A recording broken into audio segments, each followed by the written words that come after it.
So, ilat lang yung ganun. Pero meron naman sila translation. Yan.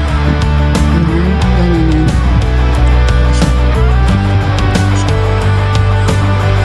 Pasukin natin isa sa mga bahay nila. Ang konti lang ng tao dito. Hindi pa masyadong populated yung Wales pala. Actually, yung Wales, UK din siya, pero parang ibang bansa na din siya. Dito naman kasi sa UK, train lang eh. Marami ka nang mararating. Niwanan na nila ako. Asan na kaya sila? Ito. Kaya lang, di na pwedeng pasukin eh. Ganda, no? Na-preserve talaga nila yung, parang siyang isang buong village ng mga lumang bahay na nung 1800s pa. Linis. Yan, oh. Ganda, di ba? Tingnan mo naman yung lugar. Yung weather nila dito, parang lagi makulimlim. Pero normal lang yun sa kanila. Yan yung bahay na yan. Ito siya. Ito siya. Tinayo siya noong 1610. Pero tignan mo, buhay pa. Samantalang ito, yung puti na yan, tinayo din siya noong 1610. Yan siya, oh. Ito yung mga unang nakatira. Hanggang 1920. Galing, ano? Na-preserve nila talaga. Tignan mo yung lugar. Imagine mo nung mga panahon na yon. Ang laki ng farm nila, oh. Ito mga dahon na to, pansin nyo, mga tuyo na. Pero yung mga katawan nila buhay pa. Namamatay daw sila pagka winter. Pero pagka summer, spring, ganun, nabubuhay ulit yan. Makikita nyo maraming mga bulaklak na dito. Pero wait, wala na akong kasama. Asa na kaya sila? Ganda ng lugar, no? Ayun pa yung isang bahay. Ayun pa, oh, dami mga bahay. Tignan nyo itong landmark nito. 1841 pa siya. Talagang preserve nila. Feeling ko kasi naman talaga, ang UK malaking bansa kasi. Kaya kaya nila i-preserve yung mga lumang structures. Hindi katulad sa atin sa Pilipinas. Liit na bansa lang kasi. Siyempre, habang dumadami yung mga tao, kailangan ng mga space. Kaya nasa-sacrifice yung mga lumang structures. Lalo na pag nagmo-modernize tayo. May mga puno. Para ba makikita mo lang siya sa mga horror movie, di ba?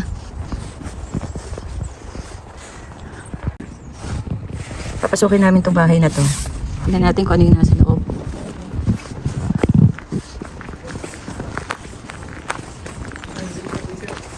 Yung gate nila, oh.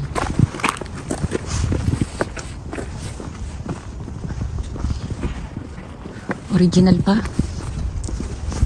Pati itong mga, ito ba yung cobblestone na tinatawag? No, tingnan mo yung loob.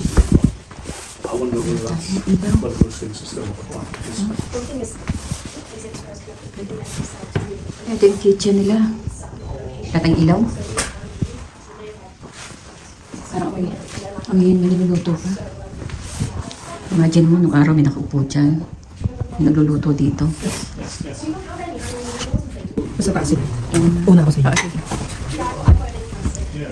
Ito yung dining area nila. Liit lang. Liit yung bahay. Kaka-amaze, ano? Talagang original pa. Preserve nila. Kaya tayo sa taas.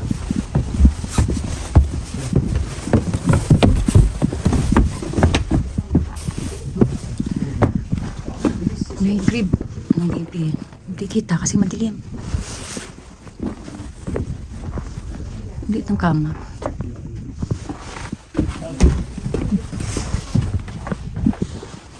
Ito pa isang kwarto. Parang maliit ang kama. Parang liit ang mga tao nung araw. Wala akong kasama. Ako lang mag-isa. Ang mga kabinet dito, oh. Liit ang bintana. Pero may bintana pa sila. Imagine na yung 1800s pa itong bahay na to. Ano yung mga structures niya. Yung masahig, oh. Imagine na. So, baba na tayo. Yeah.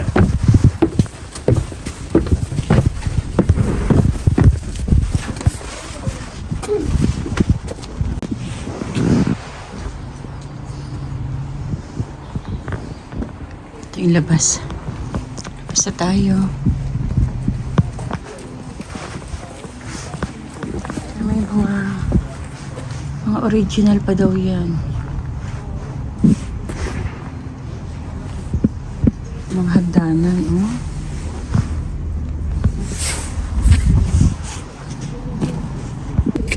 Ito pala, kulungan ng baboy pala ito, oh. Siguro kasi sobrang lamig ng lugar dito, kaya pati yung mga baboy, nasa close area sila. Baboyan lang pala yan. Dito naman tayo sa isang bahay pa. Ganda, no? Talagang hindi nila ginawa. Ito yung picture nila.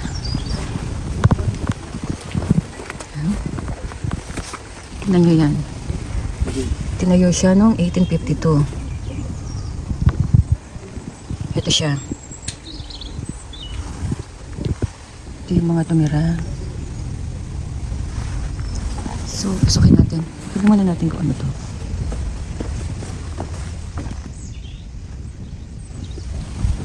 Hinihintay ko yung may bigla na lang magpakita sa akin. Huwag man, sana.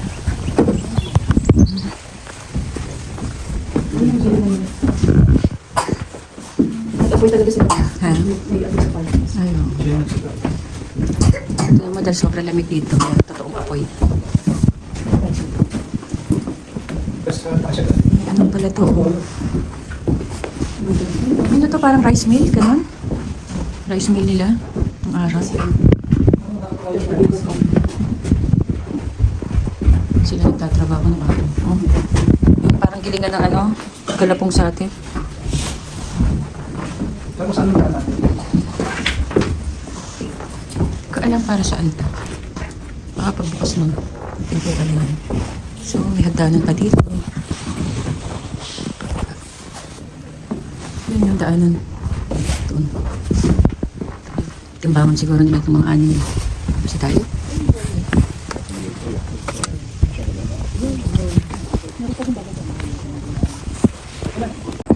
Ang dami pang bahay dito pero hindi na siguro namin may ikot. Para kasi isang buong village siya.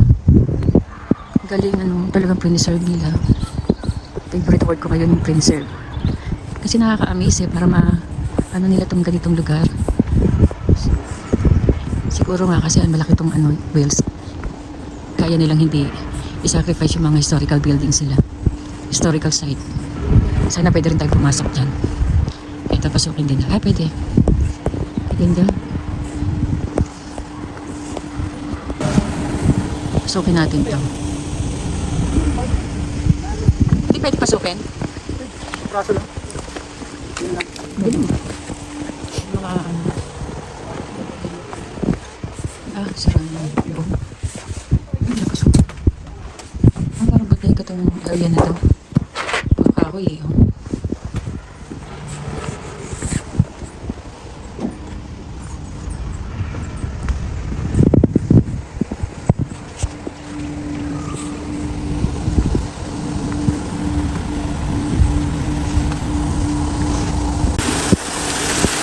Original pa yan. Yan yata yung pang ano nila ng tubig.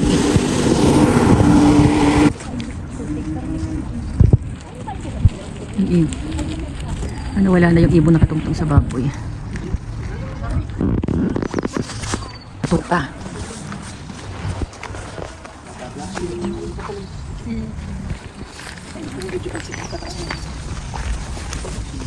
Ayun, black talaga siya.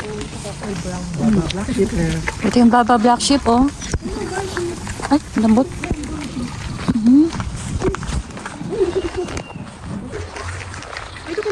Ito mga farm, oh. Mga bahay din. Ay, based on dito. Ay, bush. Uy, Monty. What's that? Lamig siguro ng tubig niya. Lamig.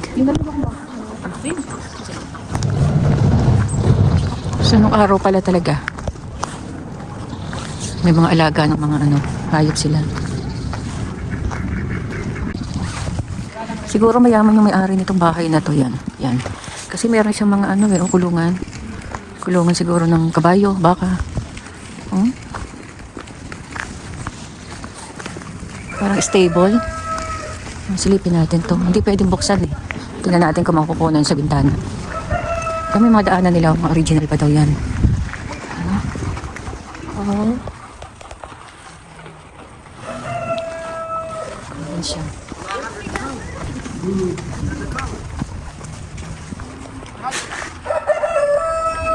Ayan ka ng bahay mo. Kulungan yata ito, hindi bahay eh.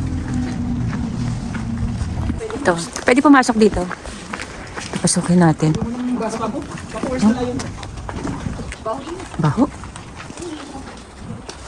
May ano dito?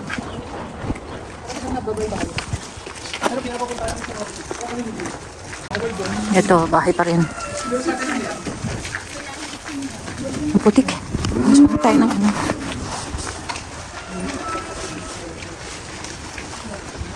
Sana pwede pasukin hanggang loob.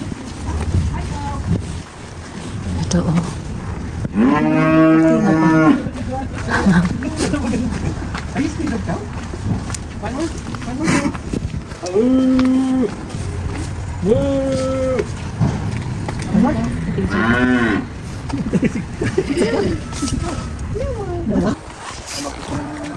Ha? Diba, mga, hindi man to bahay eh, no? Anong siya po? CR nung araw? CR. Lalagyan ng uling. Bodega, puro uling.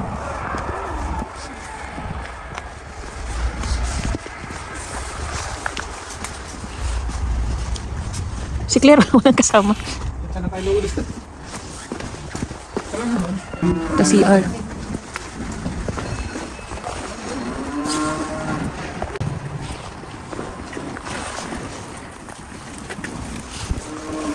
Ito yung bahay na yan. Laki, no? Bakit naman? Ito siya. Ang lawak pa ng harapan niya. Ito yung loob. Tinayo siya noong 1820. Yan siya. Ganda, no? Imagine mo, oh. Kaya lang hindi pwedeng pumasok sa loob, eh. Ito yung entrance niya. Ang lawak ng ano nila, oh. Farm. Ano kaya ito? Meron silang parang mga ano dito.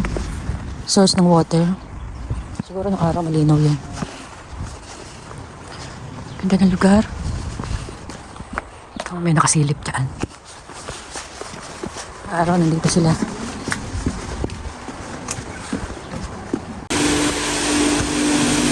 Dito pala kanina, kala ko dito yung source of water nila. May pinasok natin kanina dyan na puro mga gilingan. Yan pala yung nagda-drive ng gilingan. Siguro, nung araw, malakas ang current ng tubig dito. Umiikot siya. Yun ang source of power sa pagigiling nila. Ngayon, wala na. Parang konti na lang yung tubig eh. Ito yung pinasok natin to kanina.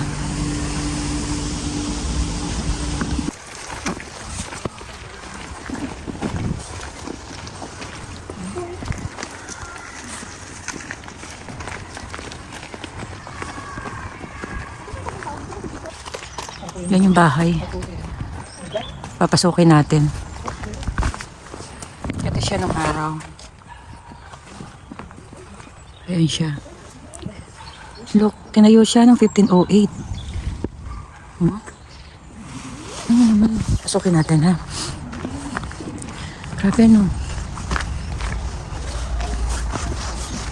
Ang laki. Oo. Meron pang kulip sila dito.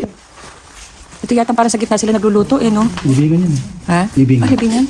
Saan yun? Nakalibing daw pala dito sa loob ng bahay.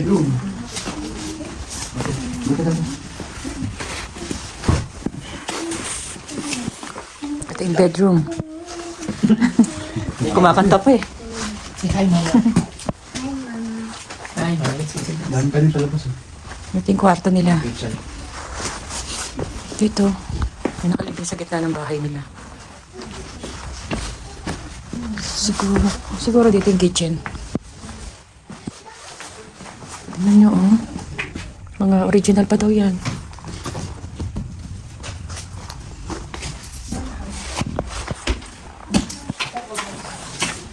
Kakaamis. Ay, laki ng farm nila. Hindi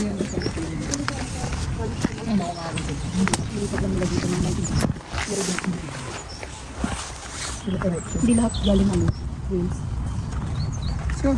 Ito dito. Dikit-dikit yung bahay nila. Magkakalapit sila, magkakapit bahay. Yung ano, simbahan doon, no. Puntahan natin yan. Mamaya.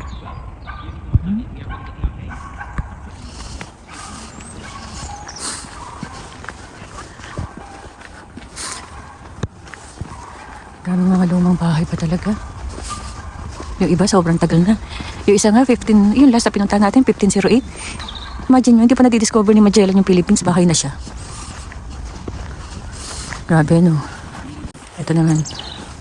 Ito siya. Ito yung bahay na yan. Ito yung mga nakatira nun. Ito siya. Nant Walter Cottage. Iniwan na nila ako eh. Kunan ko na lang ng picture yung labas. Grabe, no? Nakaka-amaze talaga. Siguro yung mga inaayos na lang siguro dito yung mga bubong. Pero itong mga ano katawan mo, tingnan nyo talagang titibay.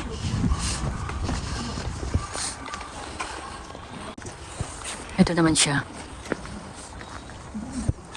Ito siya dati. Parang lawak. Hanggang ngayon malawak pa rin yung labas niya. Built noong 1771. Ayan siya.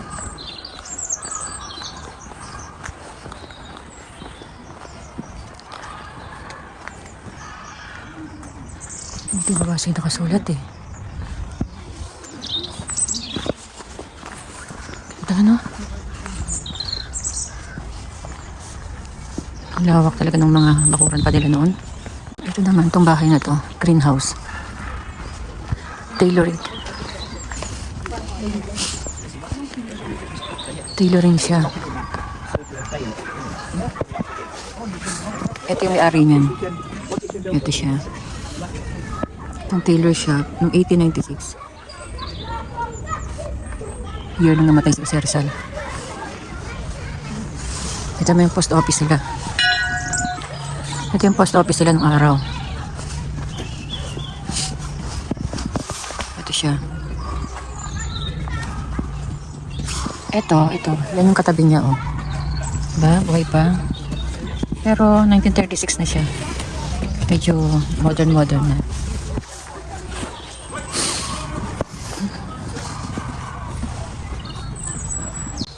Ito naman, ano kaya? Cockpit. May cockpit na pala sa kanila nung araw. Yan. Nung 1660 pa. Yan siya. Ito siya, oh. Ito yung mga sabungero nung araw. Pero 1660 pa siya. Erected lang noong 1970. Kaya na lang pagbasa ng mga ano. Ayan, ano. Laki naman. Ah, hindi. Hindi masyadong malaking sabukan nung araw.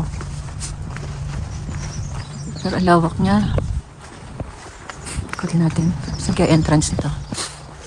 Lamig. Sa entrance mo. Ato. Maliliit lang yata yung mga tao nung araw. Ito siya, oh. Ito yung cockpit.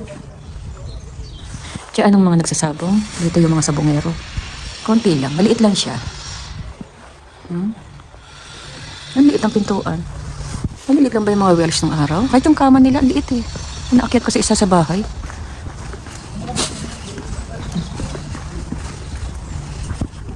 Ito, ano naman to? Gualias to, supply. Ito siya original ng araw. Ito yung mga staff. Ito siya. 1880 pa siya tinayo, pero erected nung 1991 na lang pala. Ito yung last na 2014. Pero operational pa rin siya ngayon. Tignan mo yung mga mga products sila nung araw. Diba? Nagamit ng araw yung mga tinda. Mga ano na lang siguro yan. Ginawa na lang nila. Sige sa loob. Wala palang tinda, ano na lang, parang museum lang siya. daan sa red light. Cigarettes. Ano kasi karilo ng araw?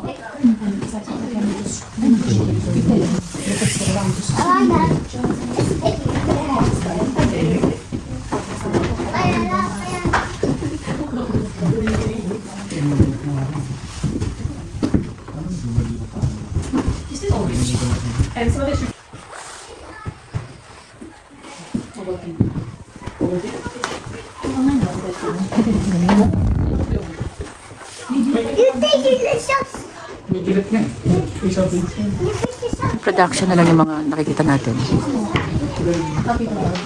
Alin? Yung mga paper bags, gumawa sila. Condensed milk? Kala ko Nestle cream. So that's the years ago. This product, I mean, they were manufactured. So a lot of these are reproduction, and some of the packaging is original, but most of it is reproduction. 1920s. So that means 10 gold pence, so before decimalization.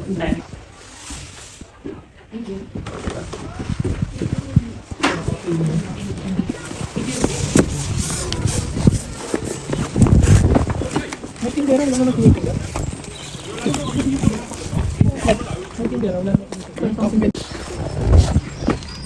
Yung urinal ng mga lalaki. Ng 1900s. Paano kay ihi dyan? Diyan lang sila pagyan. Ano pupuntahan? Pero at least, habang umiihi ka, makikita mo kung sino yung kasunod mo. Please adjust your dress before leaving. Pupunta dyan. Merong drainage, pero ito siya.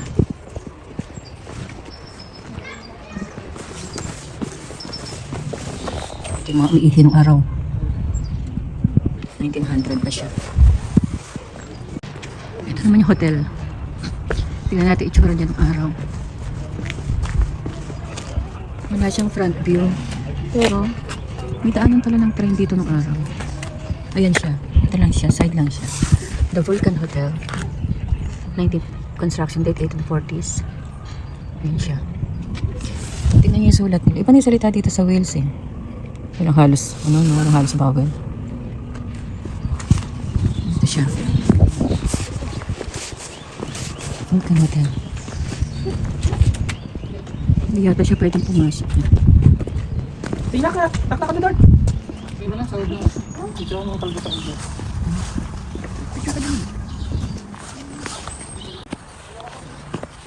Ito ano naman kaya ito?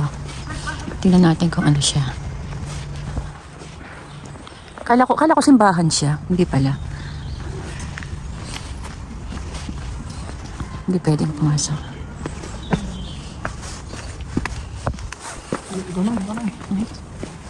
Can I video this? Ito siya. Ayan siya, oh. Ito siya nung araw.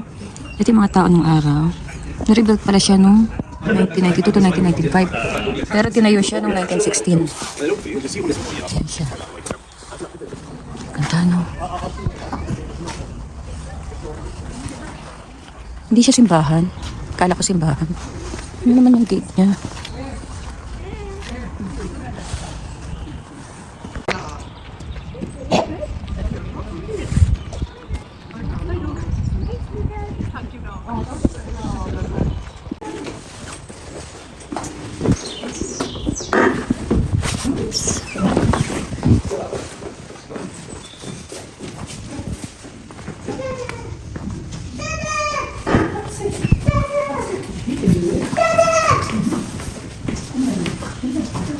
Ano to? Parang ano siya. Ito yung library.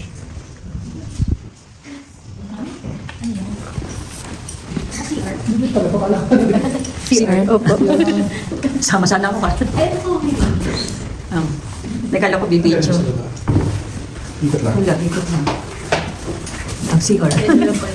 O sayang yung space, ano? Ito yung CR. Ito ang CR yun. Oo. Hindi. Lumang CR na talaga. CR na rin ako kasi CR. Oo nga, ano? Mamaya. CR pala tayo. Andun yung kay Max CR na may lift. Lift ito? Bumababa siguro yun.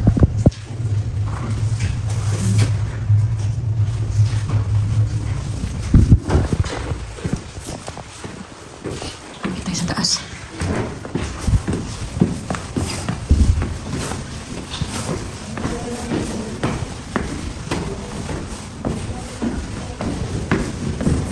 Para siyang ano, recreation area.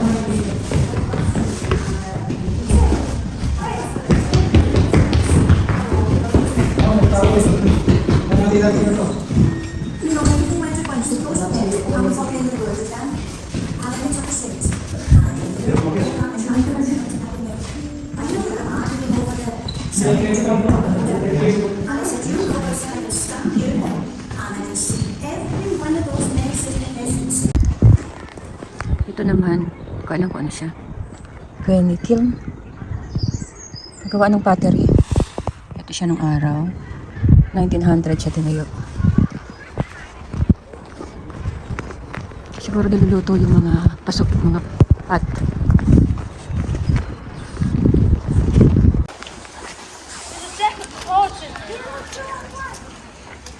Dito na, no? Wala na doon.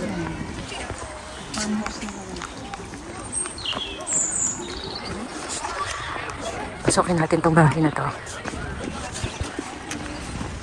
Lawak ng bakuran niya. Ang bilis nyo. Kawawa naman si Claire. Bilis siya. Hello. Please find your head on the ceilings, but the floor is also really uneven, okay? For any questions, give me a shout. Okay, sige.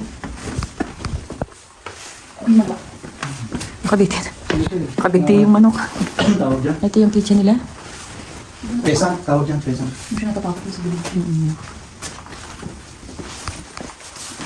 Ikaw naman. Please find your head on the ceilings, they're quite low when you come in, okay? The floor is also really, really uneven. Alright? You should be okay in Ito yung taguan nila ng mga panggatong. Cobblestone pa, oh.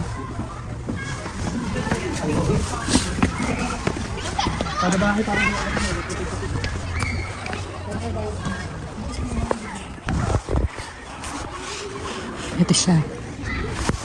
Ayan. Ayan siya. Built noong 1417, hindi pa na-discover ni Magellan yung Pilipinas.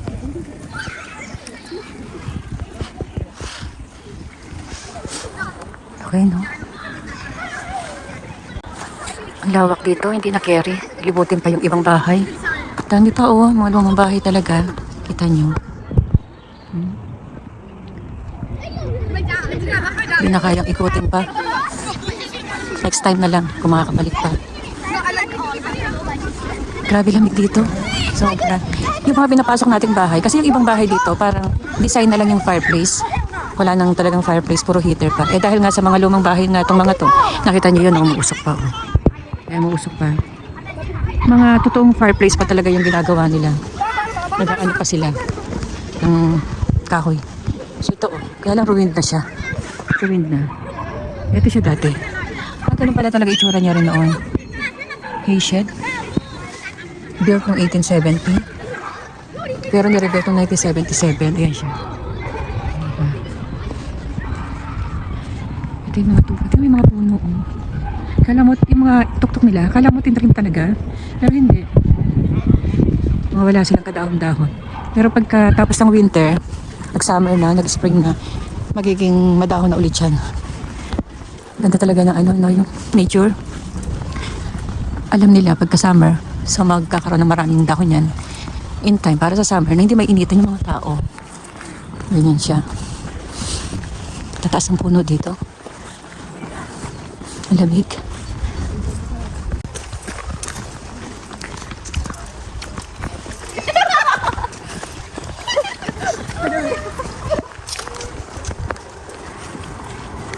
Hanap na kami ng mapagpapahingahan.